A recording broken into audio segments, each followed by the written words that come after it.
cold at the touch, dead in the eyes, no signs of life no more. I put your love under the knife.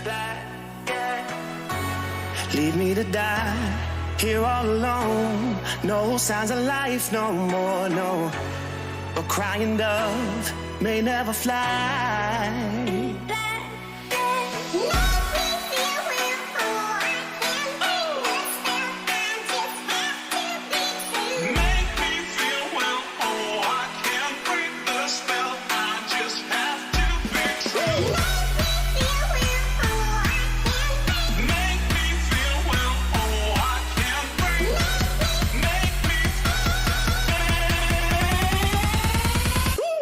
Black and white.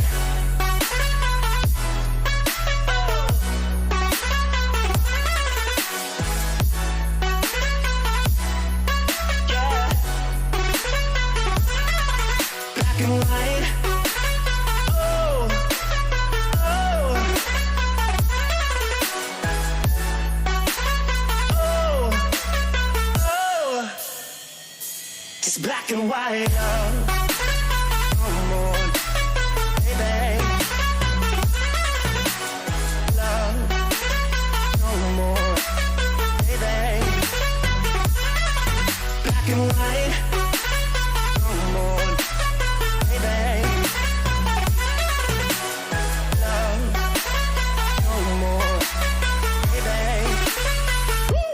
Black and white, just let me go. It's only right. For all I know, it's only matter. It's calico, it's black and white. White, white, white. Just let me go. It's only right. For all I know, it's only matter. It's calico, it's black and white. White, white, white. Only right.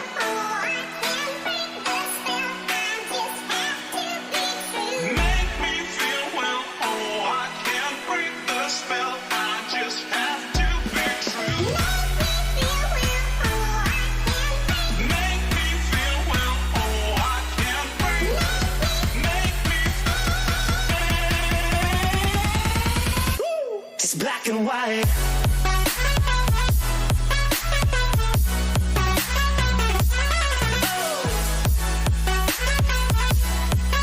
Yeah. Black and white. Oh, oh, oh, oh.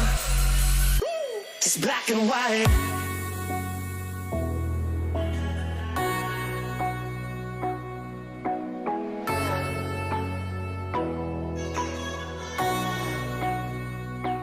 Black and white.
everyone, welcome to Sim Racers World TV for round 5 of the Sunday GT Masters, brought to you by SimracerCoin.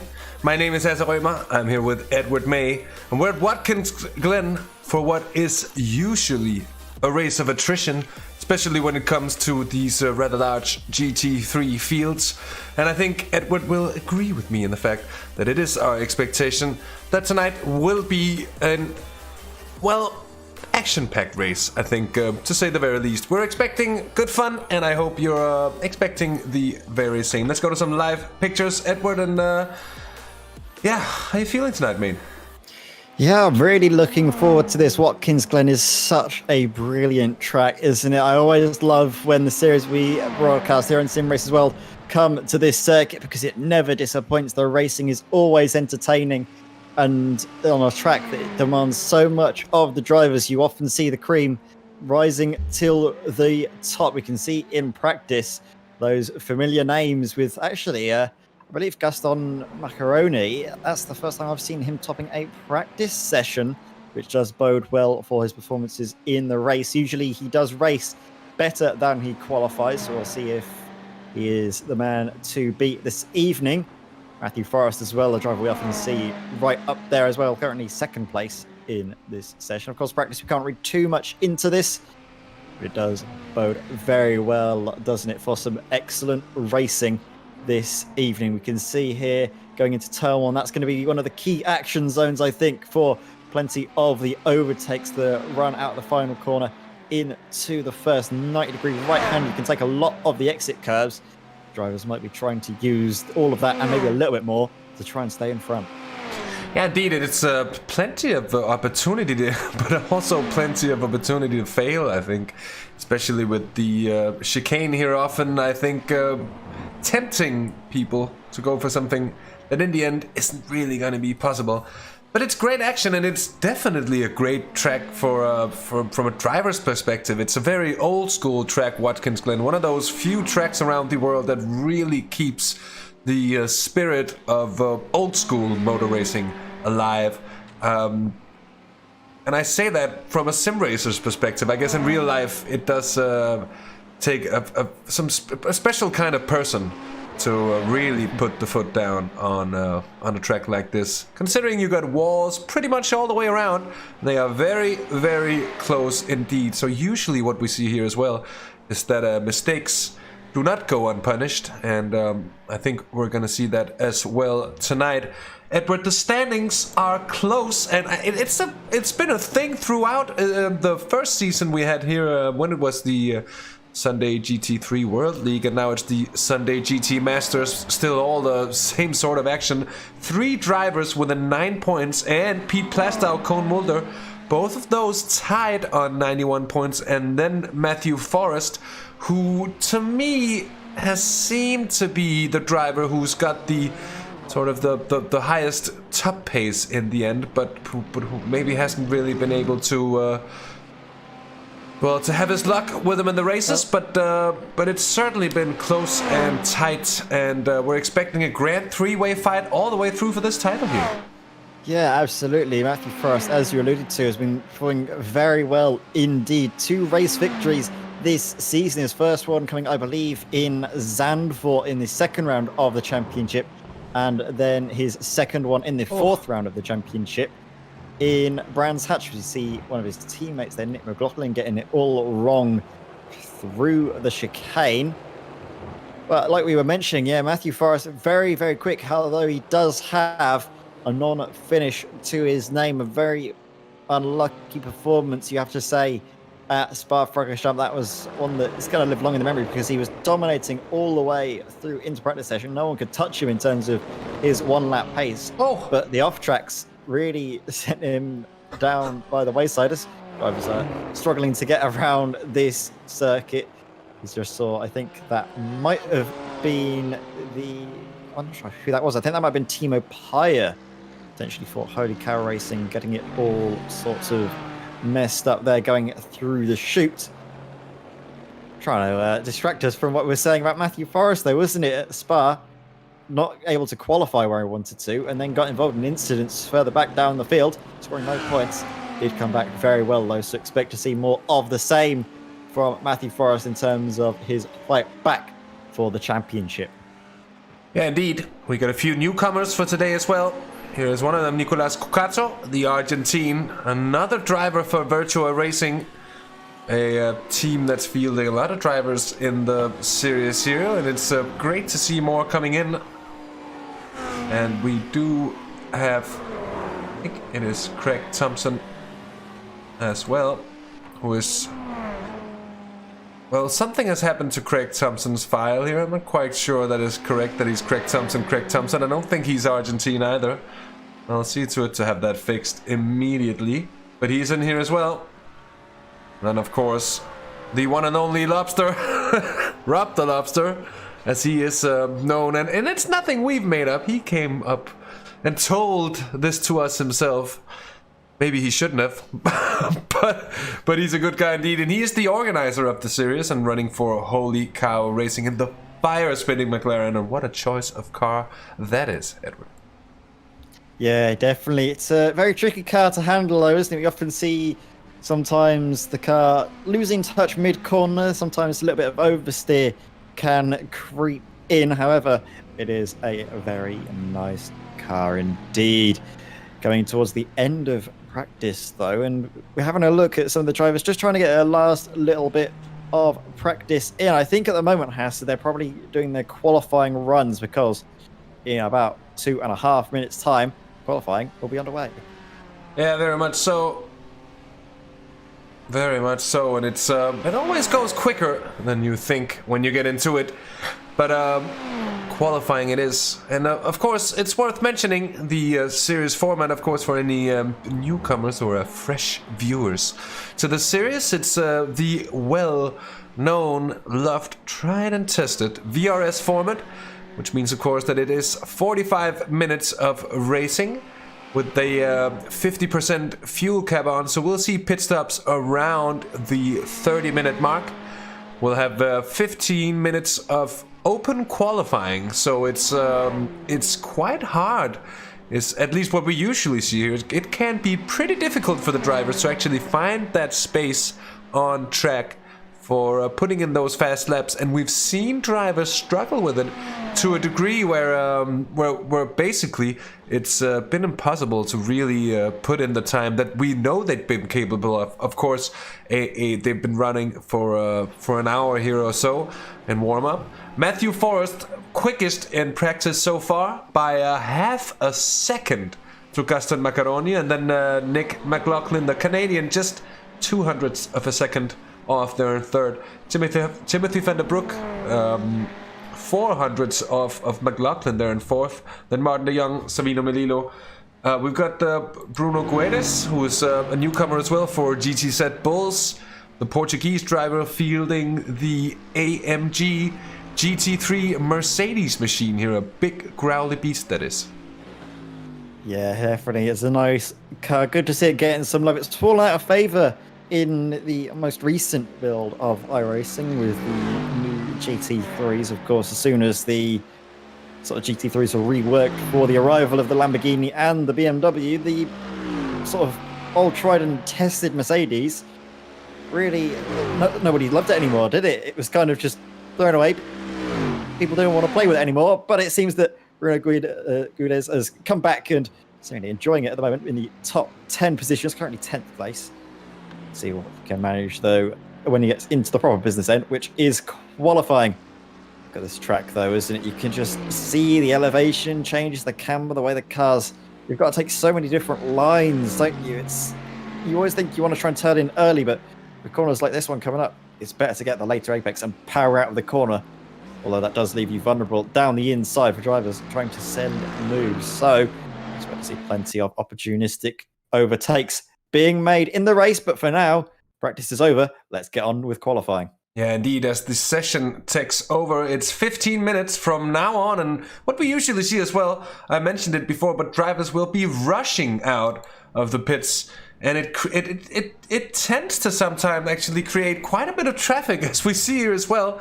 And I think personally, I would probably be, holding back until there aren't really any cars. The problem is that if the spread is big enough on the field, you get this situation where instantly there's pretty much just cars everywhere, and it can be very, very hard to gain that private space you need to perform.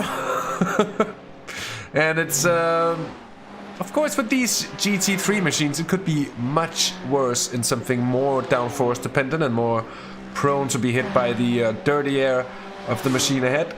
But still, if something happens, and we do see a little bit of a spread in pace as well, yeah, it's always a good place to be here. Stephen Arl in his Mercedes first out the pit stalls, and he is in a perfect position here for qualifying then.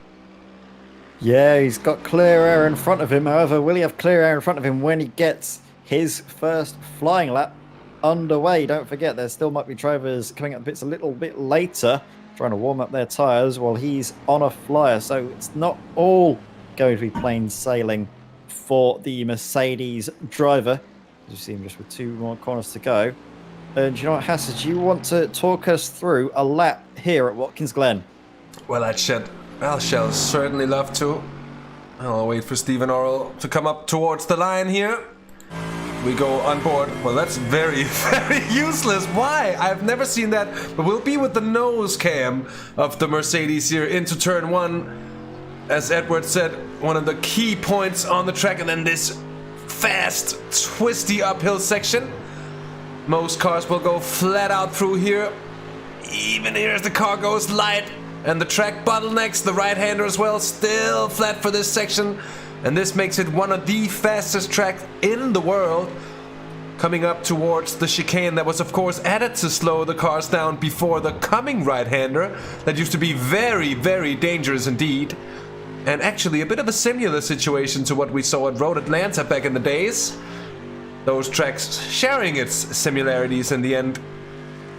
And then the left-hander here that Edward mentioned, where everybody probably wants to go in a bit too early, but Stephen Arl does a very good job of keeping it tidy with the late apex. And now up the hill through the sharper right-hander, and this is actually a corner that really requires patience. If you're too early on the throttle, well, you're gonna wash out wide, and lifting off here is gonna cost you massively. Another fast section coming up, and this is very much a theme of Watkins Glen. High speed, big braking zones, and blind corners, because you have that wall on the inside and on the outside as well. You've got the crests, and most of these corners you cannot see the exit up, so it's a track where track knowledge is really, really imperative. Now the final sector, the left-hander here, always a tricky place as well, and actually a place where you can set yourself up for, if not an overtake, then maybe pressure the guy in front into a mistake coming into the final corner where it's all about the run down towards the line, and that is a lap of Watkins Glen. Yes, absolutely. So Stephen Orrell puts his car on provisional pole position, but that is quickly usurped by Nick McLaughlin for Virtual Racing Compound. The Ferrari driver with a 1 minute 46.6 dead. Very quick time from the Canadian, who is definitely been showing some excellent pace so far this season.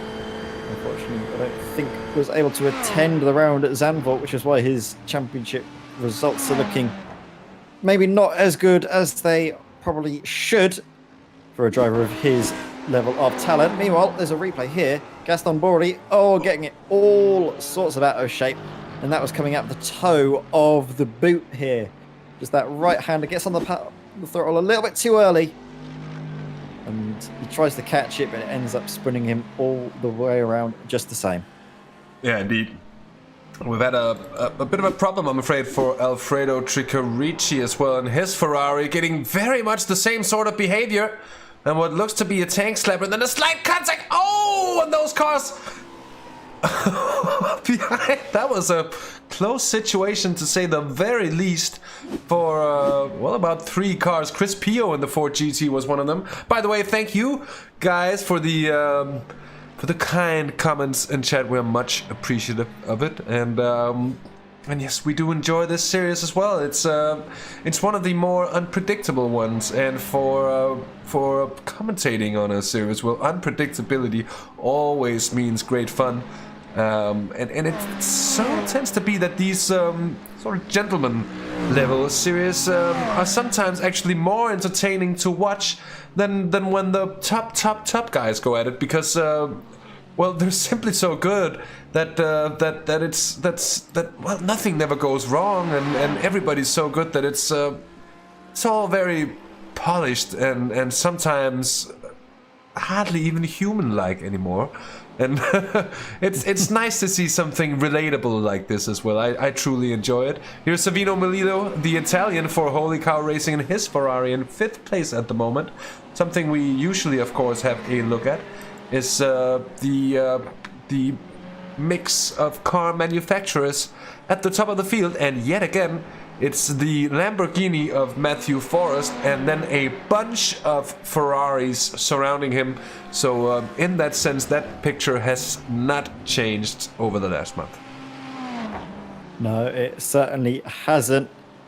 At the moment, though, Nick McLaughlin doing very well, doesn't he? Ahead of Matthew Forrest. Usually it's been the other way around. It's usually Matthew in his Lamborghini that leads the field. But Nick McLaughlin with that very quick time of now, 1 minute 46.16.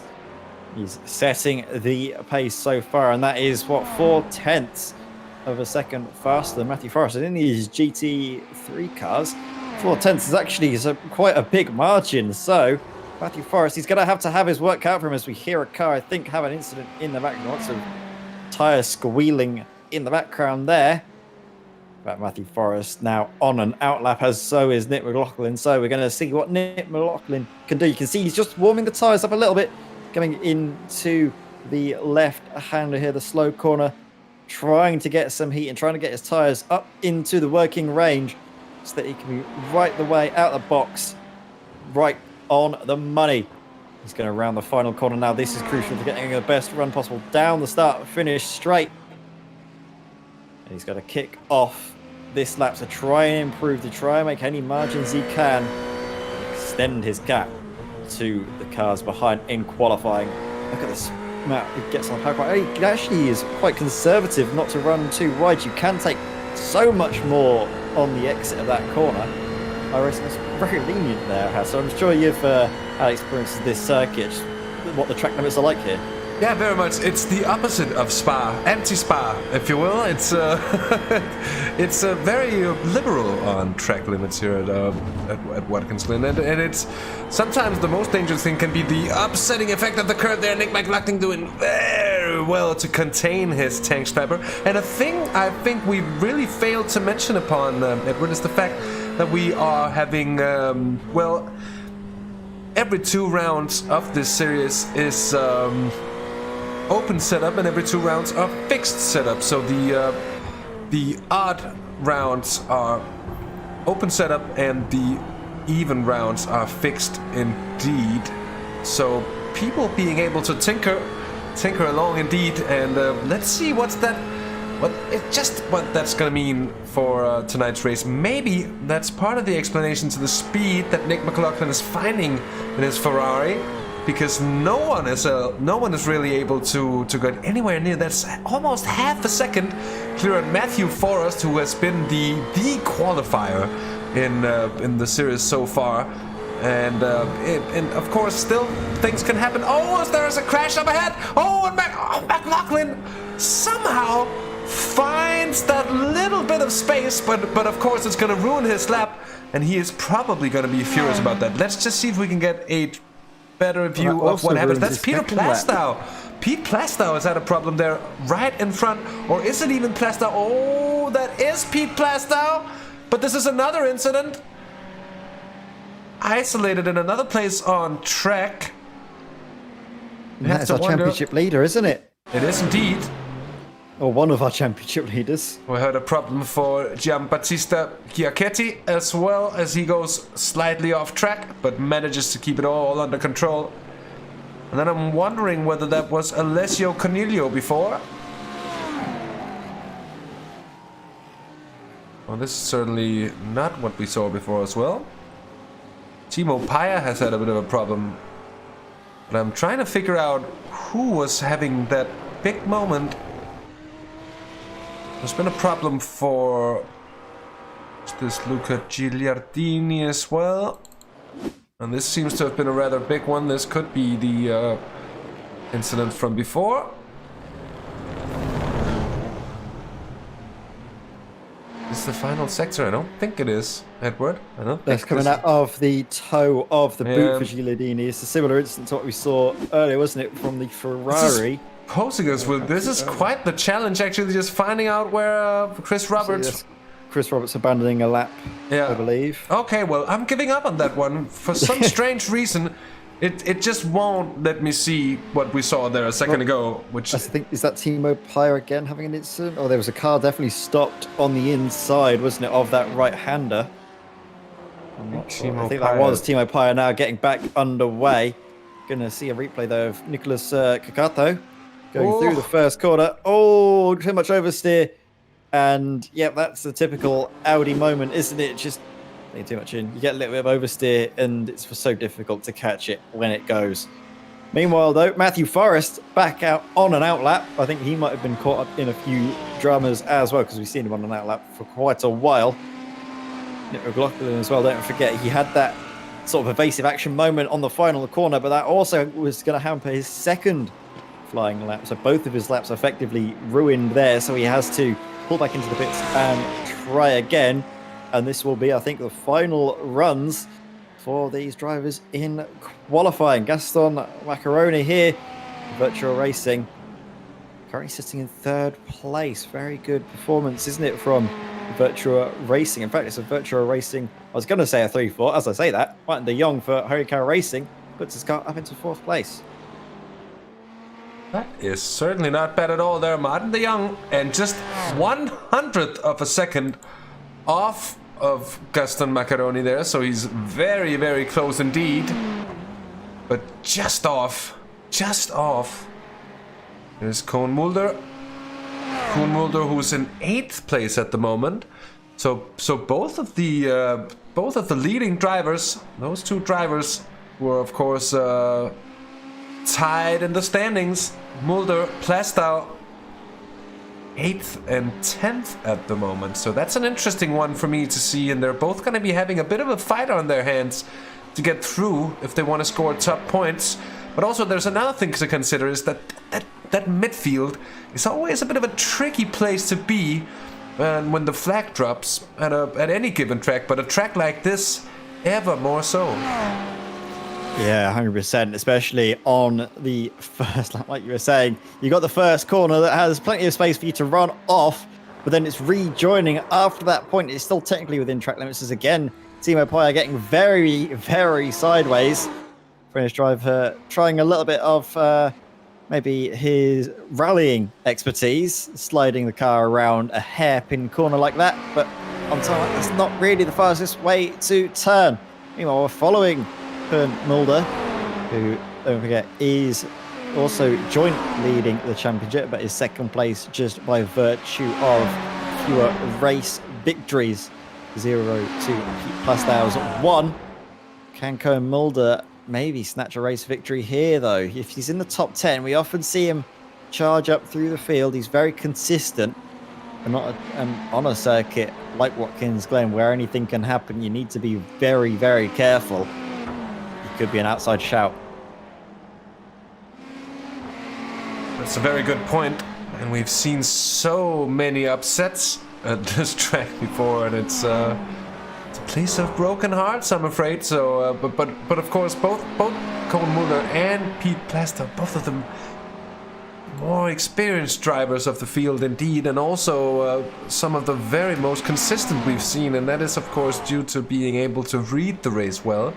And to also take caution here. I wonder if that's going to be an off track for Koen Mulder there, and if so, that's going to be a lap ruined 9 seconds before the timer runs out. So he's not going to make another one, and this is his out lap actually, so that's not going to be a problem. But he didn't make the line. Oh, there's a problem for the car ahead. Oh, and that's no way to end qualifying. And that was a rather large flight. Plastau's pulled over here. Matthew Forrest is still running, and he is on a flying lap, I believe. Yes, he is, but I'm having a look at the times he's been setting. This could be enough. It's going to be touch and go. Really, it all, I think, hangs in the balance on this final sector. What can Matthew Forrest pull off here? He's only got a few more corners to go, and that could be what separates him from being on the second row or on the front row of the grid. You can see this long left-hander. Slow speed as you crest over the hill, puts the power down nice and early, and then you've got to really just send the car and have faith in it that it'll stick. Use the camber to your advantage. Look at that, using every inch of the circuit, getting dangerously close to the grass, but most importantly, not touching it. And again, basically have to drive out the tyre barriers on the outside, but of course be careful not to touch them. Matthew Forrest comes across the line, and it is pole position right at the end, snatching it away from Nick McLaughlin. 500th, half a tenth of a second, separating the two virtual racing compound drivers on the front row of the grid. I was saying it hinged on that final sector. Well, he definitely pulled it out of the bag there, didn't he, Hasse? Absolutely so, and at the perfect timing. Rarely have I seen anything like that. Half a tenth, and that's going to be what decides it in the end. And a very good point that 4th through 10th was separated by not much more than a tenth of a second as well. In the end here, I don't think this lap time by Dick Brinksma is going to count. I think it's just going to be a practice lap for him in the end. And we're going to go to the grid shortly indeed to have an overlook as what happens. 35 cars are on the grid tonight. So plenty of cars to give us a show indeed as well.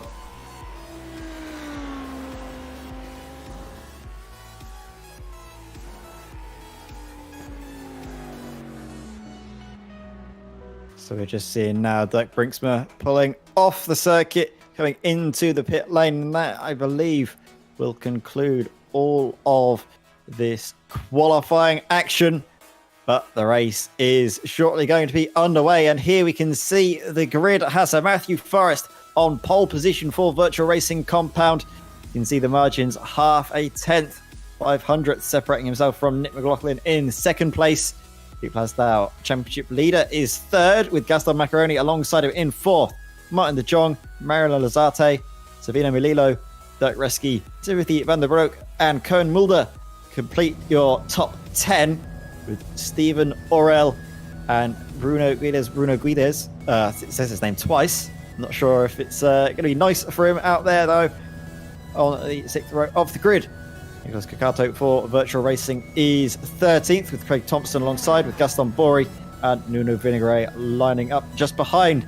Pedro Cladera and Chris Roberts are 17th and 18th, with Dirk Brinksma 19th, Emmanuel Lucioli 20th. Jose Codinho is 21st, with Rob van der Heuvel 22nd place.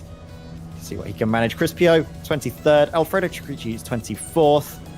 Then, last but not least, we've got these drivers: Orkan Kolak, Luca Giuliani, Stuart Jacklin, Lee Tucker, Liso Cornelio, Cody Steeg, Niels Cornelis, Jean-Baptiste Giachetti, I believe, Timo Paya, Sandro Orsini, and Federico Carli, rounding out your 35 grid for the 5th round of the SimracerCoin Sunday GT3 Masters.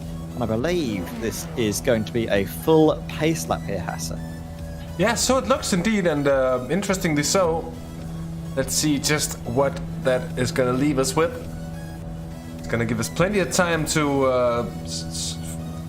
us plenty of time to talk. And it's going to give the drivers a lot of time to get their nerves on as well. And I feel like this is often a problem as well, because especially at a track like, I don't know if you've ever tried this, and now we've had the time to bring up a few anecdotes and things, but I once had a race at the Nürburgring, and it was of course the Gesamtstrecke, as it's ever so rightfully called in German, where I basically had to do an entire warm-up lap at the Nordschleife as well, and that is a... Oh, that's long. And in a big field, it takes the better part of 15 minutes. And it's really, like, you just have so much time to think and every scenario can go through your head, and the nerves can really build up, and it wasn't really nice in the end. I prefer to just, you know, grit and have the race start there, happen within, say, half a minute or so, and just be able to keep concentrated and sort of on and focused in that situation. Anyway, drivers are going to be just that little bit more patient, and you can see it before there, the safety car almost being overtaken there by Nick McLaughlin, and of course in some instances that can give you a penalty, and well, I certainly hope that he's not going to be penalized for his mingling with the safety car up ahead, but we shall see indeed. The drivers I think he's sorry. all right. I think he's just gotten away with that one. I don't think he's going to be getting any penalties for it that time. But if you get a car in front of the pace car, iRacing very quickly screams at you to get back. And if you do it within the next sort of 10 or so seconds, it realises, all right, there you go, you're sorted. You don't need to get a penalty. So I think he's gotten away with that for now. But Matthew Forrest, he is going to be the pace setter. And we do oftentimes see that he's able to judge when he can get this race underway to perfection, leaving all the other cars very far behind in his wake. So keep your eyes on that red, white and black Lamborghini as he rounds the final corner. He's going to start setting the pace, and but he's definitely also going to have a couple of Ferraris close behind him. Well, not just a couple, he's going to have 3 Ferraris, maybe an Audi as well getting in the mix, because you are flat out all the way out of the first corner, up the hill, up through the S's, and then into the chicane, so plenty of chance for the slipstream to come into effect and to maybe reduce Matthew Forrest's advantage that he would be able to get from starting this race. Yeah, indeed. So these are the 2 drivers on the front row, teammates but competitors nonetheless. And Nick McLaughlin seems to be building up form.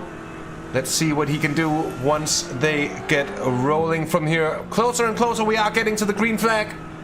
Soon we'll have the pace car, the safety car. I'm getting NASCAR environmental damage here. The safety car is going to be peeling off to the right and into the pit lane. And from there on, Nick McLaughlin and Matthew Forrest are going to be battling away with the rest of the field as we go green here at Watkins Glen for round 5 of the Sunday GT Masters. And there's a nice spread of the field here early on. I think a lot of the drivers are going to appreciate that down into turn 1 nice and settled. Macaroni third ahead of Pete Plasto, Lasarte, Martin de Jong. And then a fair bit of battling down around 10th place. Dirk Reski. A little bit of flashing there. Certainly not happy about something. This is the interesting part to see if everybody comes up through. And the problem is that if you get a wreck here at where it's almost going to be certain that someone else in behind is going to be taken with you into it. Yeah, but they all seem to get through nice and safely, though. We've got the chicane coming up. Cars going too wide in the background. You can see there, I think they're all just about getting through. As I say that, curse of the commentator strikes, and I think Lee Tucker has been caught up in an incident. We're going to see Gianbattista Giacetti going into the first corner, and well, Lee Tucker is the Lamborghini that's facing the wrong way off onto the grass, so there might have been a little bit of contact on turn-in. Sent the American unfortunately facing backwards. We've also seen an incident potentially for Pedro Cladera. Oh, yep, I think that might have been a bit of contact going down the chute. The left-hander setting him off into the tyre barrier. Luckily, iRacing tyre barriers, they're very nice and soft and squishy. They don't tend to give you too much car damage, so we should be able to see him getting back out on the circuit and trying to fight back up through the field as we see. Oh, look at that Nick McLaughlin. Massive amounts of oversteer on the throttle coming out of the slow left-hander. Given a massive margin now between himself and Matthew Forrest. He was about to put a lot of pressure on him, potentially make a move into the first corner, but now he has to wait a little while longer and maybe look behind him instead of in front of him, because who is that? That's Gaston Macaroni, Virtual Racing, up 1 position since the start of the race for him. And Gaston due from what is currently 3rd position. Certainly in a good place here, but with pressure from behind by Pete Plastow, but they've managed to get away cleanly. They have to be careful though not to go too aggressively here in the beginning, as Gaston Macaroni seems to be going quite defensively here up towards the chicane. It's no place for overtaking really. doesn't really want you to go too wide. And Macaroni needs to be careful that he doesn't really give himself a poor run into here, but he seems to be all right. And look at this now, I think it is Lasarte who's bringing on the pressure to Plastow there and takes the position up into 4th place. And we've had problems in behind as well for Federico Carli and Chris Pio. Federico Carli is off to a big flyer indeed after contact with the Ford GT. Yeah, what on earth happened here? As we can see the car down the inside. Oh, there was already an incident in front, and well, it leaves Chris Pio with really nowhere to go, is there? No, comes out of the first corner. There's nothing he can really do in that situation, unfortunately. That's just something that happens, isn't it, in iRacing? You have a car in front of you, spinning, you got nowhere to go, and you end up clattering into him and taking both of you out of the race. Meanwhile, still in the race is Pete Plastow, although he has just lost the position, I believe, to Mariano Lazarte. So it's Virtual Racing Compound 1-2, then it's a Virtual Racing Compound 3-4, and then Virtual Racing Compound again in 5th place. So it's basically 2 teams dominating the top 5 places. Yeah, indeed, and you see the overtake done and dusted. And Pete Plastow doing pretty wisely not to fight too hard in that situation. A bit of blinking going on ahead. I wonder if that's Gaston Macaroni up ahead with a bit of connectivity issue here. Savino Melito very close to the car ahead and looking to the inside of Koen Mulder's Ferrari, but not getting anything done this time around at least. And so we shall see. It just happens to be, for some reason my training paints is not running. I do apologize for that. We shall get that fixed immediately so we get people's proper liveries on. Here is Craig Thompson, the Argentine. And Chris Roberts in 19th place for a Virtual Racing Compound. Finding a little bit more of a challenge there in the Lamborghini. Oh, there's a pileup in behind, I'm afraid. Trickerici's a part of it, I think. Orkun Kolak and Robert van den Heuvel as well, as they're all piling up towards the wall there on the outside. They all try and go left to avoid the incident. You can see it here. We're going to see it from further back. Here, there's an incident there, and the car goes to the left-hand side to try and avoid the incident, but Orkun Kolak, there's nowhere to go there, and unfortunately he's, well, forming a bit of a car park, a bit of a roadblock on that area of the track. Meanwhile, pace is picking up out the front. Personal best lap times being set by McLaughlin and Maceroni. Indeed, and look at this, side by side, up through the S's. That's where we can see Pete Plastow trying to get through on the zone. And I think Pete Plastow, he's lost it, hasn't he? Yeah, was there contact, Hasse? I think there was. Oh, and Plastow's in a bad position here. I think he got touched, and there's another incident in behind. And that's going to be terrible. Terrible for Pete Plastow. And there's still more. Still there. They're still crashing, and this is what we talked about on that very Chris Roberts involved. Yeah, on that very spot on the track. It's one of the worst tracks and one of the worst places on any track in that sense to have just that slight bit of contact. I have to wonder, Edward, we have to have another look at that. Was that actually contact? Or was that more just of a synchronous slide with the two Ferraris there? Yeah, I want to see that potentially from above and maybe slowed down just so we can see exactly. Oh, there was a bit of contact there. There was a little bit of contact that sends him into the wall. Both the cars getting very loose. Tap of the wall for the Ferrari, but that was on the inside. That sends the car all the way around. Meanwhile, the Ferrari on the outside is a little bit more fortunate, isn't he? He's able to get the tap on the wall and then get back up and running. Same can't be said though for Pete Plastow. Stops there right in the middle of the circuit. However, that's not really the place you want to be in. You want to hold the brakes as soon as you get the contact, not as soon as you're trailing back across the field and then get on the brakes a little while after the fact. Gets back up and running, however, but I think he also, in the midst of that, unknowingly, unfortunately, took out one of his virtual virtual racing compound teammates of Chris Roberts. We saw the Lamborghini arrive on the scene of the accident, trying to get out of the way, but unfortunately he just couldn't seem to find his way through. Stephen Orwell as well has got a little bit of damage on the front of his car. What has happened here? I think Stephen could have been one of the cars who made contact with the machine of Pete Plastow before, as he was up there in the field. It would make sense. He's at that sort of place where it happened, and he's losing a lot of speed on the straights here. Probably not only due to the aerodynamic damage, but also the engine itself. He's falling down through the field now. Very crash also having created quite a bit of a split there at the head of affairs here, 8 minutes into the race. And Thunderbrook, Koen Mulder, now that we do have the correct livery showing, I think for most of the field at least. And they should be coming in one by one. And that's probably not a bad thing, because it's not going to be too intrusive then at any one point. But Koen Mulder, 6th place for the Dutchman, carrying number 1 as reigning champ. He'll be looking to fight his way up into and through the top 5 as well, and it's certainly not beyond his capabilities. And let's see just how he gets on with it.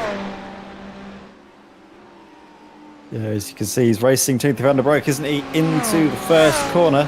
It's going to be a good slipstream into the chicane. But look at this. There's a big train of cars making their way across the start-finish line. All led, I believe, well, by the Ferrari just in the front of the shot, by Savino Melillo. Trailing along with...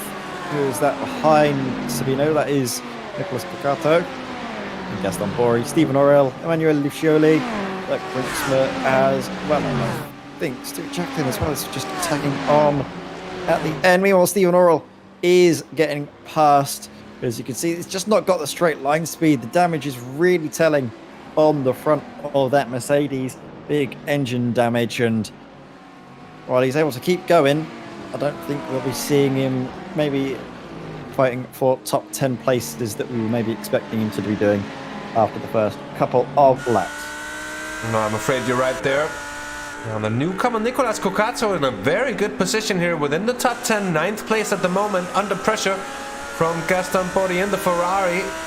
Currently getting some excellent pace out of his Audi R8 and the wailing V10 engine. Of course, very, very similar, not only in sound, but of course that also means in mechanical composition. Actually, I think it is pretty much the same engine that's in the Lambo, but it's certainly sounding good in both of the machines. And actually, if you want to go over and compare,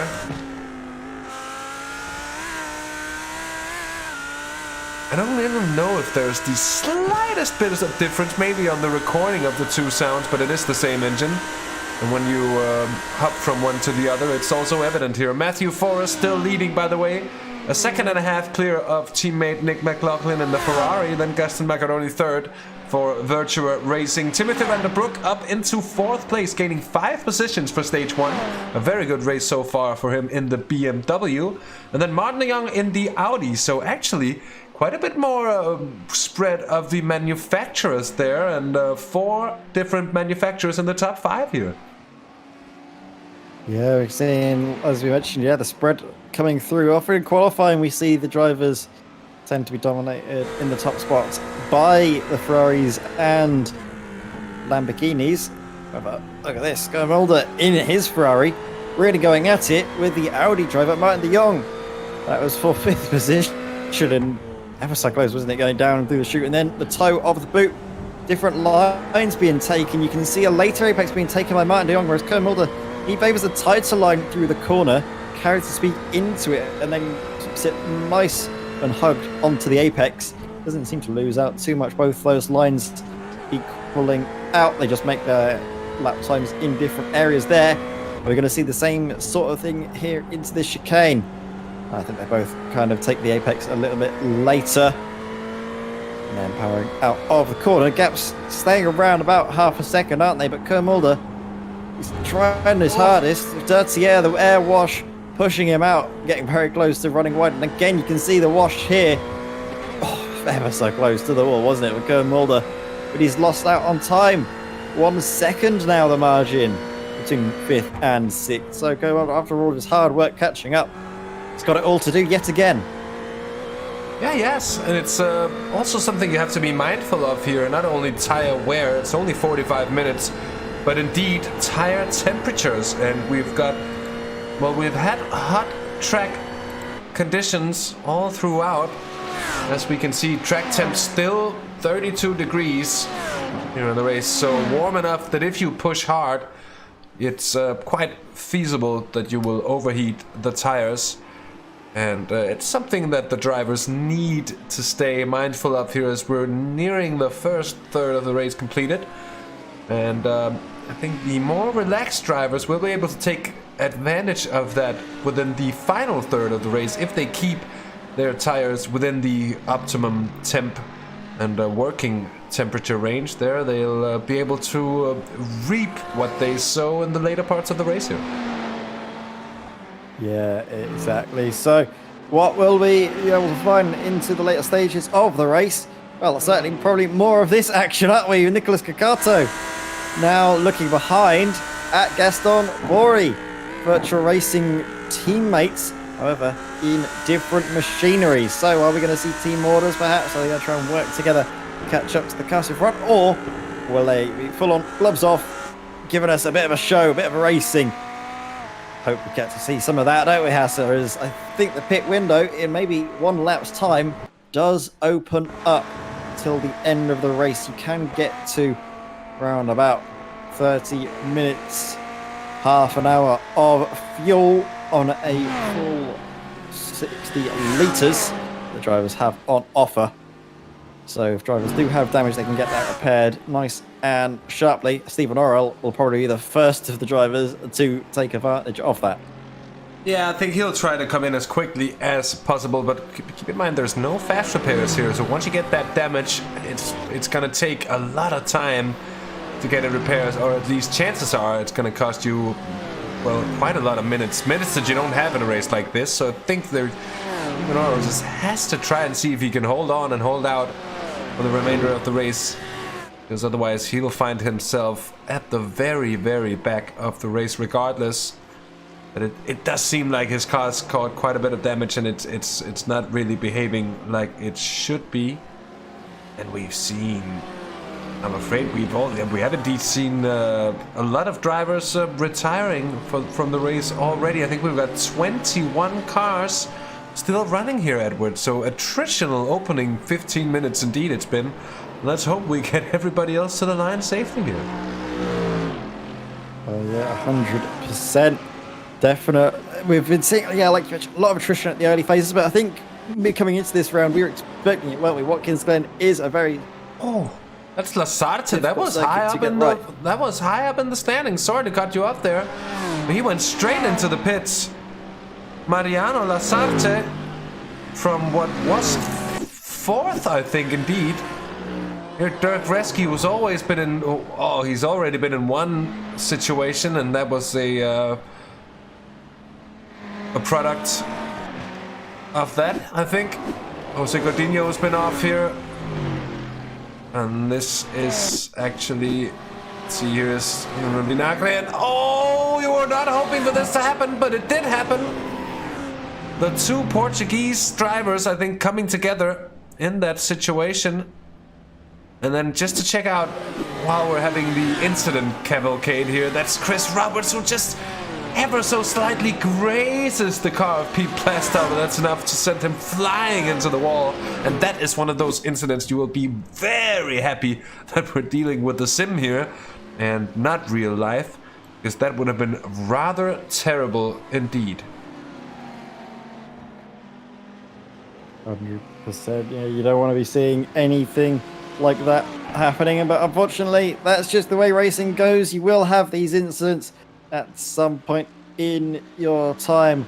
both in the virtual and real world, and it's all about trying to pick yourself up and dust yourself down. So the drivers, hopefully they're not feeling too hard done by when they come and look at this in future, and instead maybe use this as a bit of fuel to try and drive on forward and try and get the best result possible next time out. Meanwhile, following Niels Cornelis, over to the driver in the number 14 Audi, looking to try and go around the outside at the toe. That's very difficult to pull off. He does get a better run out of the corner compared to the Mercedes of Cody Steeg. I don't think there's going to be any moves made down on the right hand. I know there are. And look at the times being set now. Nick McLaughlin closing in on Matthew Forrest, taking the fastest lap of the race so far with a 1:46.39. So, second place, closing in on the lead. We'll keep an eye on that gap and see if it comes down to anything. Maybe it comes down to a fight. Mulder, though, look at that definite damage there on the left-hand side of his car. What has happened here, Hasse? Well, a small bit of contact from the incident we saw as well with Mariano Lasarte being a part of it. I think he had a bit of contact with Koen Mulder as he came around, and that is the cause of the bumps and bruises to the left front of that Ferrari. Bruno Guedes is now trying to take advantage of it. What fine form here, fighting the reigning champ for 6th place in his debut in the 750 AMG Mercedes. Oh, and look at Mulder going wide there, and he's into the wall. Oh dear, that is massive, isn't it, for the championship? One of our leaders, Koen Mulder, seemingly getting it all wrong, doesn't he? Into the chute, just takes far too much speed in. I think he was maybe taking a little bit of pressure, perhaps, from Bruno Guedes behind for GTZ Bulls. And that's left him, hasn't it? All out of shape, but the pit window is open for him, so maybe if I was Koen Mulder, I'd be coming into the pits right away. Of course, he might get put back out into traffic, but it's certainly better than nothing. Meanwhile, Stephen Orwell able to come in and out of the pits, get a new bonnet on. However, the car has not been fully repaired, has it, Hasse? It still has seemingly seen better days, and he's come out, I think, right behind. Who is that? That is right behind Matthew Forrest, I believe. Yeah, it is the leading... So Nick McLaughlin has taken an early pit stop, hasn't he? Yeah, he has indeed. Nick McLaughlin in already now, which makes you wonder, was he on a lighter fuel load for the early parts of the race, or was he just trying to get out of traffic as well? Because that could be a very viable answer to the question as well here. Timothy Thunderbrook has gotten passed on Martin de Jong as well, up into 3rd place with the pit stop of the aforementioned Dutchman. And Martin de Jong is certainly in a good position here. Or the aforementioned Dutchman. I was, of course, not talking about the Dutchman. I was talking about Nick McLaughlin here, the Canadian. In 15th place, was back on track. Maybe he was trying to avoid traffic, but that hasn't really worked for him, because this is not even lap traffic. This is on-track battles. And I'm afraid this could end up costing the Canadian quite a bit of time here. Yeah, I think you're right there. It's definitely costing him a lot, being behind the likes of Niels Cornelisi. Meanwhile, up in front, Matthew Forrest, he'll have clear air. Although, where are the other cars? I think he might be also coming up to back markers sooner rather than later. So, if I was Matthew Forrest, I'd probably look at my relatives, see where the cars in front on the track are, and then maybe pit just before I come up to them. Of course, though, it is easier, Hasse, for us to say this in the comms box. We're not actually racing, as we see, well, down the inside, Nick McLaughlin, he was not hanging around, was he? He was going for that move, whether Niels Cornelisi wanted it or not. I think that Niels was a little bit more kinder, considering I think he realised that fight wasn't necessarily for position, considering Niels also is due to come into the pit lane. Nick McLaughlin is not. What on earth is going on here? Oh my word! Nick McLaughlin seemingly blindsided out of the race. And what happened there? Well, you'll have me excused, but I have... I have no idea what was going on there, but Nick McLaughlin, a complete innocent bystander of this. And I don't want to say this, but that was completely foolish from Rob the Lobster there. You could see that cars were coming up to him. He tried to get his car turned around, maybe just the adrenaline, trying to get his car facing the right way around. But you just have to stay still in a situation when it's a live race circuit. What happened up ahead there? Stuart Jacklin will have try and have a look at least at the incident leading up to this one. So this is Stuart Jacklin, but he said that's the so he gets touched and that creates the ripple effect. Look at the BMW getting through there. I think that is the Fast and Age. Yes, that's Nuccioli who gets into the pits there as well. And what a horrible incident to get caught up in there for Nick McLaughlin, who's really felt the consequences of that in the worst possible way. And this is certainly playing into the hands of Matthew Forrest now with a 9-second lead over Gaston Macaroni, both of them having yet to take their pit stops. And the first driver to have had taken a pit stop is Nils Cornelis, who's a minute and 14 seconds down. So, he will be making gains. Oh, and we've had a problem here for Koen Mulder as well. Oh! That's a big incident there. I think it might have as well just been all on his own. Look at that. Yep, easily done. Taking too much speed in. Rejoins the circuit. The car grips up. Snaps on him. Sends him into the inside Armco barrier. Keeps well out of the way though, doesn't he? Before getting the car, turn around and rejoin the circuit. I think that's going to be another trip into the pit lane though. We can see him now in the pits, and that is crucial for the championship because the two championship leaders coming into this are seemingly out of contention and out of the points, and that definitely gives the advantage back to Matthew Forrest after, unfortunate time at Spa-Francorchamps. He seems to have the luck coming his way, finally, at Watkins Glen. Or was it Gigliardini? Yeah, it was indeed Gigliardini. I just want to see the view from on board Luca Gigliardini as this accident happened right in front of the Italian, and he actually managed to get through. Look at this! Just a slight touch. Oh, that is close. Incredible. There's a fine line, I feel, between bravery and foolishness. And I think Luca was very much walking that tightrope, wasn't he? I mean, credit to him. He looks like a hero that it paid off, but if it didn't, he would have looked like a right prized idiot, go flat out into an incident. But to be fair on him, Edward, sometimes you see a gap that won't be there forever, and your best chance is to floor it. Honest talk. Yeah, I mean, honest talk. He because did do a very good job.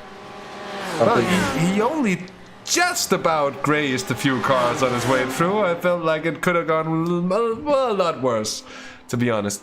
Lucioli's in the pits now, taking a relatively early pit stop, and we still got this battle going on for what is now third place, and it's still Timothy Thunderbrook in the Stage 1 Racing BMW ahead of Martin de Jong in the Holy Cow Racing Audi R8.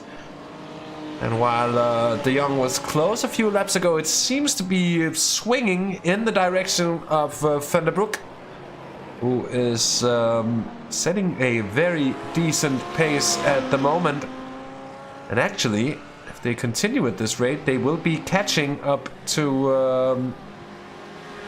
the man ahead, who is Gaston Macaroni as well. The gap up to him about 3 seconds by now, so by no means too large to be closed whatsoever. And I think actually Martin de Jong's last lap, very close to a fastest lap of the race so far here with a 1:46.47. Matthew Forrest best lap so far, 1:46.44.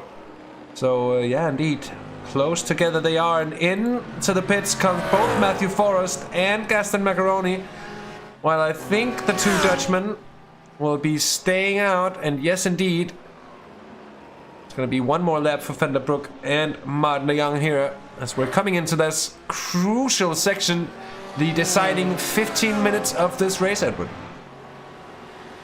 Yeah, This is going right down till the end, isn't it? It's unfortunate that we've had so many drivers fall victim to Watkins Glen circuit, but it certainly has taken no prisoners. The barriers are so close, and those tend to funnel the incidents in. I mean, the drivers that aren't involved in incidents might soon find themselves becoming part of one.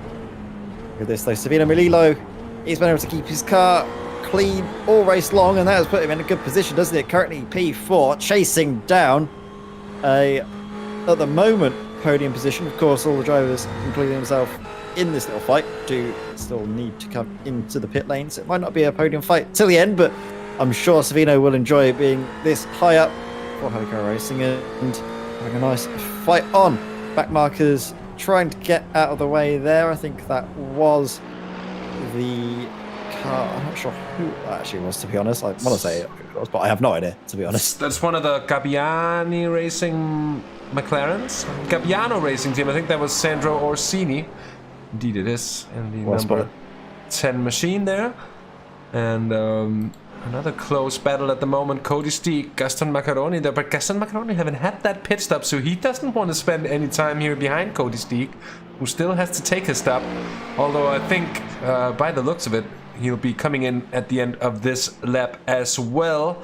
And just as well, the same goes for Timothy Thunderbrook and Martin de Jong. And a chance for Martin de Jong here to jump his compatriot in the pits, Bruno Guedes, and Savino Melillo in as well. I think we'll be seeing the same from Nicolas Cucato and Gaston Bordi. Oh, and we've had a problem, I think, there. And is that both of them? Gaston Bordi, at least, has been off, I'm afraid. Oh, and he goes around. And he manages just to scrape the wall, and not really anything terrible there. Cucato, though, in his debut leads, as he has yet to make a stop. He's been fuel saving, I think, and it's been working out well for him here. Yeah, we can see now Nicolas Cucato. He's really been able to make the fuel work, staying out for as long as he has, though Matthew Forrest, you'll expect to see him taking back the lead of the race when Nicolas actually has to make his one and only pit stop for the race. Timothy Thunderbrook, though, he's having a good race, isn't he? And he's going wheel to wheel with Martin de Jong into the chicane, backing out as he's forced onto the outside line, sliding back in behind. So, fighting for what will, I think, eventually become the top two. The second and third, the two podium places. Well, Timothy Thunderbrook losing out this time but with his pace, I think we might see him closing right back in. Yeah, just having a look at the pit stop here, because Martin de Jong got passed, and it's a short 15-second stop for both of them. Or might even be a little bit shorter. We'll have a look. We have 14 seconds for Martin de Jong, 15.37 for Matthew Forrest, 14.77 there for Timothy Thunderbrook, so they managed to gain a bit on Forrest as well. In this situation, very close there on pit exit. Martin de Jong getting it done, however. And let's see if he can keep the advantage over Timothy Thunderbrook. Cucato comes into the pits now. Let's see where he will rejoin. My immediate guess is gonna be... probably gonna come out around Gaston Bordi there in 8th place. I think Guedes is gonna get past and through. I think the same is gonna happen with Savino Melillo indeed. Let's see here, Cucato is now rolling, and there comes... Oh, Gaston Bordi actually quite a way down there, so I actually think he's gonna be well ahead, way well ahead as well. In 7th place. A very good race so far, having climbed 6 positions. Nils Cornelis is 11th, and having gained 20 places here. It's all about just staying alive, isn't it here, Edward? With about half the field left, and that might even be a little bit less by now. I think actually that is less than half the field left at this point, and it's... actually, a few of the drivers that's been in for repairs are actually coming out again, so that's probably not entirely true anyways. But it's been a very, very tough one here, hasn't it? Yeah, exactly. We're seeing a very tricky race for all of the drivers that have been able to make it this far. And it's been even trickier for the ones that haven't. Big hit is, of course, seemingly falling by the wayside for the championship. Chris Roberts as well for the 77 Virtual Racing Compound Lamborghini. Yeah, that's an incident we've seen once before already for other drivers, and it certainly caught him out this time, just too much through the second to last corner. Cody Steeg, this is just a little bit of a cut over the grass on the exit of the chicane. Drivers still, though, aren't they, finding the limits of the circuit and then some. Meanwhile, look at this, fighting between Moreno Lucioli and Niels Cornelis. This is for 11th position. Emanuele, we can see, look at this, he's got to come from quite a ways back, but the opportunity has really presented itself to him. Niels Cornelis taking too much into the corner, running very wide. Yeah, indeed. And you have to be like a vulture sometimes, just waiting for for opportunities to arrive, basically. And it's what Emanuele Lucioli did very well in that situation. By the way, welcome to Luke Schneider. Welcome to who I expect to be Martin de Jong and Stephen Kral, who Stephen and Luke Schneider choosing tonight to be with us here on the stream, but not on the grid, which I guess sort of makes sense here. Martin de Jong now back up into second place, and I wonder when that happened. Or did he... Oh, it was the other way around. He did jump... he did jump Timothy in the pits before, so that's just me getting confused. And nothing has changed up here. But still very much within striking distance here, as we're coming into the final 10 minutes. Matthew Thunderbrook in the 611 BMW here, chasing that Audi. Holy Cow Racing number 79 car of Martin de Jong. They're 11.2 seconds behind Matthew Forrest, by the way. So the Brit in the Lamborghini up ahead has really flown under our radar. Apologies for that, but there hasn't been that much happening around him, while there's been plenty of action in other parts of the field. He's driven a brilliant race so far. He's been setting the tempo, setting the pace from pole position, lights to flag so far. And with 10 minutes to go, he's looking a very likely candidate for a race winner here, given the fact that with the amount of attrition that we had, there is a fair bit less traffic out there at the moment. Yeah, that's probably the reason why we start to see drivers maybe having fewer incidents the longer the race is going on. As I say that, Timo Paya, again, there's something up with his BMW. That's I think the fourth time this evening we've seen that car have that same style of spin. Very weird, though, to see a BMW encountering oversteer. Usually it's quite an understeery car, as we see understeer from a very oversteery car. Like Brinksma in the Audi. Massive oversteer going down the left-hander of the chute. Yeah, indeed. Matthew Forrest has been brilliant in this race, hasn't he? And he's deserved the position that he's in for every single bit of it. And hopefully he's not going to find it too challenging to the line here in the position that he's in. Cody Steeg just ahead of Craig Thompson.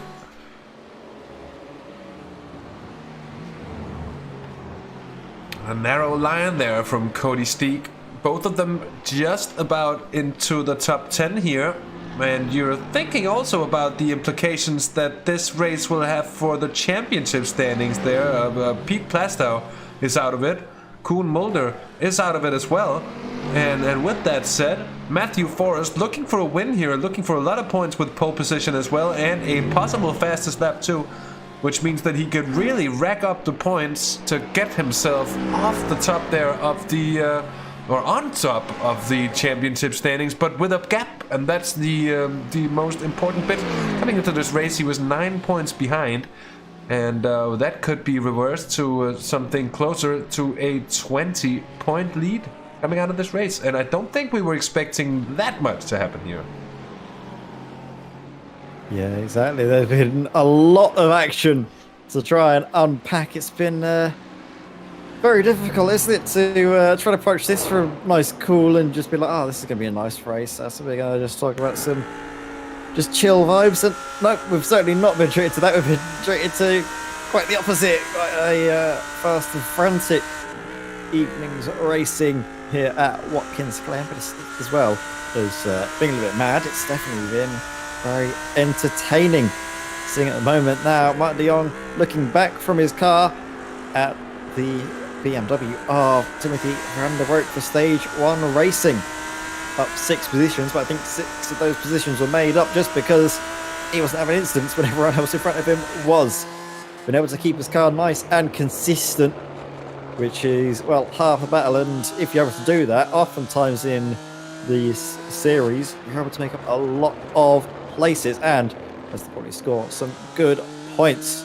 Still as well, not too far away from our race leaders, only 10 seconds between Matthew Forrest and these two, which isn't the biggest margin we've seen this season long. So the pace is still looking very good for these two drivers. It's all about now Timothy Thunderbrook trying to pick his up a little bit and bring the fight to Martin de Jong in the closing stages of this 5th round of the SimracerCoin Sunday GT3 Masters. Yes, indeed.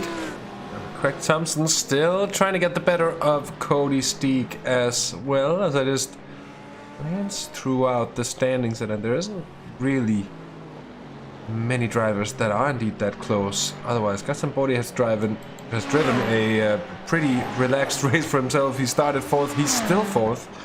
Lost places to Martin de Jong and Timothy Thunderbrook. But I think it'll be very good points in the end for the Argentine virtual racing driver.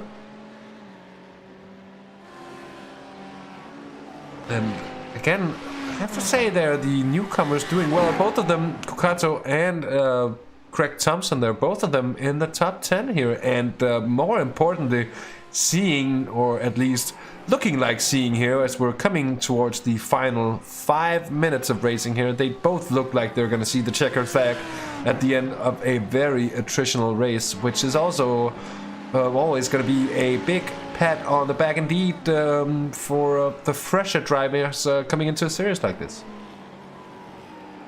Yeah, it's very difficult, isn't it, for some of these newcomers? But tell you what, Nicolas Cucato, he's taking it all in his stride, isn't he? And, well, trial by fire for this round, because this has really been one of the craziest races I've seen for the for this series. Hasse, you've obviously been covering this for a little while longer than I have, but this definitely has to be up there with one of the craziest ones, as we see Emanuele sending it down the inside of the Ferrari. This is Craig Thompson, I believe, for virtual racing.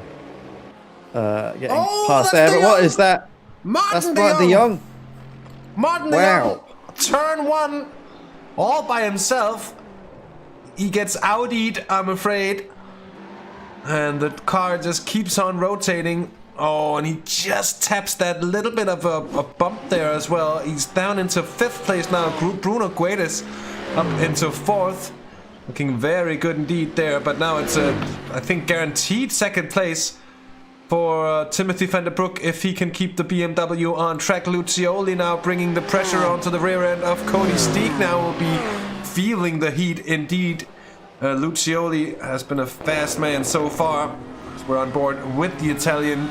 Just took 10th place away from Craig Thompson, and he might take 9th away from Cody Steek before long as well.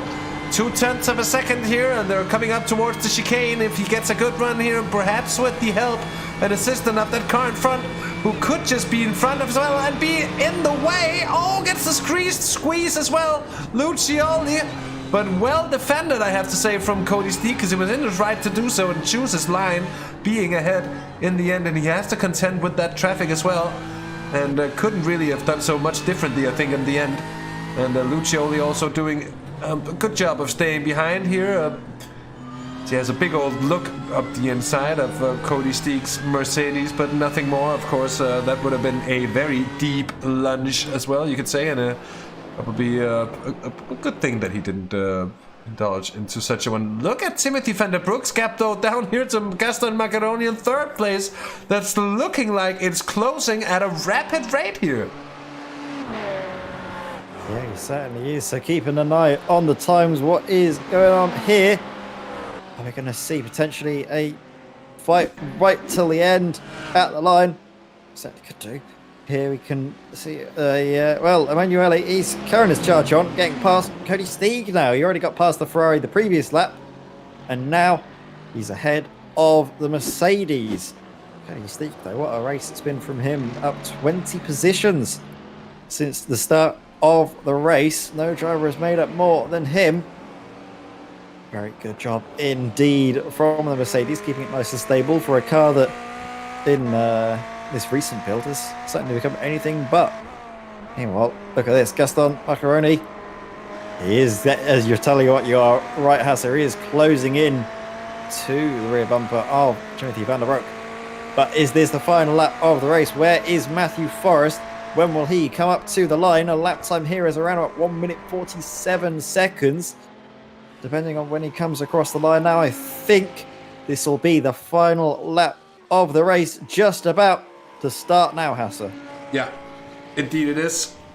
So the white flag waved indeed for Matthew Forrest, and we'll see Macaroni's picked up another half a second here in the final sector alone. So you'll have to wonder if the Argentine's going to be able to launch the attack on the BMW. We know the Ferrari has pace. 1 lap to get that done. But he's been so much quicker here over the few laps, so you wouldn't put it past him here, Gaston Macaroni. Gets a better drive, it seems, as well. Coming into the opening sector here, the first sector. And getting close here is imperative, because if you have a bit of a speed advantage without the slipstream, it's going to be absolutely massive once you get in the toe of another car. But he goes out a little too early, I feel like. Here he needs to... Yeah, he shows himself. Of course, it isn't that long of a run here. It's not like a camel straight. Although you do pick up a lot of speed, but he gets a very good run coming out of it. And also takes a more patient line here, I think. And that's going to give him a better exit yet again. Thunderbrook on his limit defending. I think his tires are considerably more worn than what Gaston Macaroni had underneath his machine here as well. What do you reckon, Edward? Do you think he's gonna get past here? Oh, that certainly wasn't the way you were hoping to see it. Well, I was gonna say, look out. I think I don't think they would have heard us, unfortunately. Gaston Macaroni, the two cars seemingly merging together, aren't they? But take second place, that might be looked at from the stewards. Meanwhile, though, further in front, we do have Matthew Forrest rounding out the final corner, coming up to the line now, Hasse. Indeed, he takes the checkered flag. It's been lights to flag for Matthew Forrest, who picks up another win. And with the poor luck of his nearest rivals in the standings, going to be taking over the lead of the overall standings as well. Here after the 5th round of racing from Watkins Glen. I think many drivers will be glad that it's over, but then on second thought, this race ended quite a bit of time ago for a fair bit of drivers as well. Gaston Macaroni does get second, at least for now, ahead of Timothy Thunderbrook. Let's see if their stewards have anything to say about that. And Bruno White is 4th there in the Mercedes. Very good job by him. Martin de Jong with a late spin picks up a 5th place ahead of Savino Melillo, and we'll see if the rest of the results are available to us yet. I'm afraid they're not. And we still got racing going on out there, so look at this here. Cody Steeg, Craig Thompson, I'm sorry, going all the way to the line here. And it is going to be Steeg in 11th. Thompson 12th there, Lucioli, by the way. Or Steeg 10th, Thompson 11th, I'm sorry, and Lucioli in 9th place. And still a few drivers who is indeed still on the lead lap. But only 13 cars finishing on the lead lap here, I think. It's been tough indeed. Cornelis has had a bit of a hit on his rear end as well. Comes across in 12th place there. Stephen Orrell in 13th. I think with that we've had pretty much everyone come across the line, Edward, and so indeed it is Matthew Forrest for a virtual racing compound who takes the win by 13.6 seconds ahead of Gaston Macaroni, and Timothy Thunderbrook for stage 1 racing takes 3rd. Bruno Guedes for GTZ Bulls in 4th place ahead of Martin de Jong, Savino Melillo in both of those for Holy Cow Racing, by the way, 5th and 6th. And then Nicolas Cucato for Virtua Racing ahead of his teammate Gaston Bode. Emanuele Lucioli for Fast and Aged in 9th place and completing the top 10. Cody Steek for Holy Cow Racing. Craig Thompson on his debut 11th ahead of Nils Cornelis, Stephen Orwell, Jose Godinho, Lee Tucker and Timo Paya. 17th then Alessio Cornelio and then Luca Giagliardini. Just scrolling down the results here. Giambattista Giachetti in 19th, ahead of Peter Plastow, Orkun Kolak, and Sandro Orsini. Of course, now we are, as you can see, 8 laps down, 9 laps down. So these are the drivers who did not make it to the end of the race. Koen Mulder in 23rd place in the end there, ahead of Stuart Jacklin. Dirk Bringsma, Nick McLaughlin also very unlucky as well. Dirk Reski, Mariano Lasarte was up there, but was also caught up in an incident, as well as Chris Roberts, Chris Pio, Robert van den Heuvel, Federico Carli, Nuno Vinagre, Alfredo Trigorici as well, early days taken out, and I think first one to get hit by the hammer tonight was Pedro Mariman Cladera in the number 7 Anime Mercedes. It's been a tough one indeed, and I think in not too long we'll have a few drivers hopefully joining us for an interview here. I certainly think there are going to be some interesting tales on the end of a race like this here. Yeah, absolutely. There are certainly going to be drivers with many stories to tell, plenty of battle scars on their cars after the end of that. What a race it was. Matthew Forrest finally getting some fortune his way, and misfortune of those he's fighting the championship for. He obviously had the non-finish not last time, but a couple of rounds ago at Spa. I think it was finally time for other drivers to miss out. And actually, Hasse, I can see him in the waiting room. So would you like to bring him in and have a word with our race leader? Oh, not a race leader, our race victor. I would certainly love to indeed. Let's bring him in here indeed, Matthew Forrest, for a bit of a chat. Matthew, welcome. Good evening. Good evening. Welcome to the boots. Leidster Flag victory for you tonight, and I wouldn't want to make the Häkkinen joke and say it looked easy. It certainly did it, but what a performance on your part tonight. And with the luck of your nearest competitors, that has brought you into the championship lead as well. Oh, fantastic. It was hard work tonight. I mean, I can't tell you how hard it was. Nick put me under so much pressure in qualifying, and then in the race, I thought he was going to overtake me. The way he was going, if he could keep it on the road, he was going to win the race. I was just trying to hold on. And indeed, it looked like a war of attrition out there, as well as a war of speed. And you kept it on track brilliantly, not a dent in the car. I think not many drivers could say that.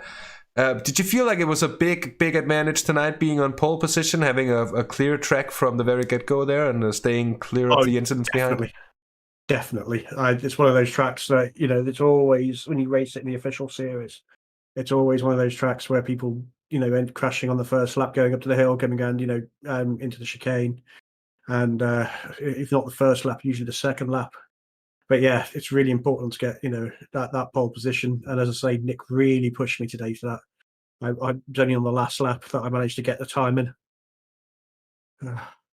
Matt, the two drivers who are most widely known for their consistency in the series both crashed out in today's race. You won it, and now leading the championships here after the 5th round. How are you going to approach the remaining part of the season now that you're actually leading here? No change. I'll just keep putting in the practice and just try my hardest. I know the guys will keep coming back at me, and Pete will keep coming, Cone keep coming, and it's only one race. I didn't finish in Spa, so it can turn very quickly. Well, indeed. Thanks for joining us, Matt. Thanks for the chat, and big congratulations on your victory tonight. Before we let you go, is there anyone you'd like to give a thanks or a shout out to? I just want to shout out to all the VRC drivers today. It was a really good effort by all of them, and obviously thanks to the hosts, Rob, and yourselves. Oh, thank you as well, Matt. As well, as I said before, thanks for joining us. It's been a pleasure, and I hope to see you again soon after another good race indeed. And I'll let you off the hook and just enjoy your celebrations. Thank you very much. So that was indeed Matt Forrest here. Doesn't seem like we've got Gaston Boré, but we've got our third place finisher in for a bit of a chat with Edward May. Here is Timothy Thunderbrook. Hello, yes, welcome to the Cosmos, Timothy. It was a very eventful race for you. You managed to have a good fight up through the field. It was just an unfortunate incident that I think probably is dominating your mind at the moment, right at the end, but still a podium. You've got to be happy with that. Yeah, I'm really happy with that. I still have to look back on the incident with Gaston, but the fight was really nice and clean overall. Yeah, I mean, it looked from our perspective that it was one that might be looked at from the stewards post race. Potentially, it was a weird one as well. Potentially, iRacing netcode coming into effect as we did see your cars kind of merge with one another for a time. But still, podium. I'm not sure. Is that your first podium of the season? I think that might have. I didn't know. Did you get what? I think actually no. It was your first podium, wasn't it? Yeah, that was my first podium. I was really hoping to get P2, but P3 is really a nice result after all the carnage I had in the past races. And yeah, I want to know what your secret was to try and avoid all of the carnage, because this was a circuit that we saw plenty of drivers losing out on in the biggest of ways. You just kept your head down, gained the positions, and kept on moving. Oh, well, I knew I had pace in the race and not in the qualifying. So I was like, okay, let's keep it clean and avoid all the carnage that I did see in front. I saw Pete Passo crash. I could avoid him. Later, I saw also Maarten de Jong crash, and I also could avoid him just with a few centimeters to spare. But that was it, actually. Yeah, definitely. And is this potentially a sign of things to come for future rounds? So you're going to try and maybe use the same approach when we come to Laguna Seca in, I think, a couple of weeks' time? I'm going to try and keep the same approach, but next time it's the standard baseline setup again, and that's a really hard one on the BMW. Yeah, and what is it about the setup that's so difficult? We've been hearing drivers talk about it. Is it just it's a bit more oversteer, or is it just, what is it? It really depends on the track, but on Zandvoort, we really had a lot of oversteer and a lot of tire wear in the front. And after one stint, your car just won't turn in at all anymore. And then it's really hard to keep on track. Okay, so that could be something to look out for when we go to Laguna Seca in 2 weeks' time. But thank you very much, Timothy, for joining us in the comms box. Congratulations on your P3. But before we let you go, is there anyone you want to shout out here on the broadcast? Well, I want to thank my team, Stage 1 Racing, for helping me a lot on the way to becoming here and introducing me to the league in the beginning. Well, thank you very much for joining us, Timothy. Congratulations on your podium. We'll hope to see you having a repeat performance at Laguna Seca. Thank you. So, Hasse, that was Timothy Vanderbroek joining us in the comms box. Had a great race, didn't he? Coming all the way up through to get his first podium of the season. Yeah, very much so, and well deserved after a very good bit of racing indeed. And you have to wonder whether that incident at the end could have cost him unfairly, because remember, he was looking good for second place there, but of course Gaston Boré was also going very quickly indeed, as he ended up grabbing second place in the end here. We've got a single more to talk to. I'm bringing him in right about now. It is, of course, fifth place finisher Maarten de Jong, who was looking good for a podium as well, Maarten. And then all of a sudden, it just seems to keep on turning right when it was supposed to straighten up. A classic Audi R8 problem, it looked like there. Yeah, I was a little bit put off due to the back marker. So I made the mistake you shouldn't be doing with the Audi, and that is brake too hard into the corner. So yeah, I lost the rear. So in the end, it should have been P2, but I think concerning the championship, I'm only losing points to Matthew, so that's all good. Yeah, indeed, you are actually gaining a good deal of points on both Peter Plastow and Koen Mulder, so certainly not too shabby after a race that I think as well looked like one of those races where you might just be looking at it afterward and say, oh, well, I'll take whatever I can grab from one of those. Yeah, absolutely. And also early in the race, I also almost lost the car. I don't remember which corner it was, but that really was like a wake-up call for me. Okay, just keep doing your laps in a steady way, and I was first row with the incident of Lazarte and Piet Plastow, which was a shame, and I was very lucky, I think, over there. But I have to say the fight I had with Timothy was really, really good, very intense and sweaty. It was great following it from the outside as well. It looked enjoyable. Sure, we enjoyed it there. Martin, congrats in the end on a top 5. That looked like a tough race, although it could have been a lot better for you in the end. Is there anyone you'd like to give a thanks or a shout out to before we let you off the hook here? First of all, congratulations to Matthew, Gaston, and Timothy for the great race, and a big thanks to Robert again, as usual, for the great series, and also a very big thank you to you guys for the awesome stream and commentary. Well, thanks to you as well, Martin, for the nice words, and thanks for joining us. Thanks for the talk, and hope to chat to you again soon, one of these next weeks here. Okay, cheers. Cheers. So that was Martin de Jong as well, and that'll be the concluding bits, I think, of this broadcast as well, Edward, and certainly an interesting one, to say the very least. It's been attritional as well, and what to make of it? Well, on my part at least, I think we're going to be watching something a little bit more orderly once we get to Laguna Seca. Although that said, it's also a place that could inspire the same sort of racing we've seen here tonight. So yeah, the track is a little bit narrow at points on Laguna Seca. However, the runoffs are a little bit wider, so you don't get that pinball effect we were seeing here at Watkins Glen, of cars coming off the barriers, rejoining back onto the circuit, and sort of having the domino effect of further incidents. But yeah, 2 weeks' time, the 16th of May is when hopefully yourself and I will be back in the comms box, same time, same place, for the 6th round of the SimracerCoin Sunday GT3 Masters. Well, indeed. So, indeed, thank you for joining us here tonight on SimRacers World TV. Excuse me, my name is Hasse Rømer. I've been joined by Edward May, and if you like what we do here on the channel, do give us a like on the video. If you want to see more, you know where to subscribe. And with that said, until next time, it's been a pleasure. Take care, have fun, and bye-bye.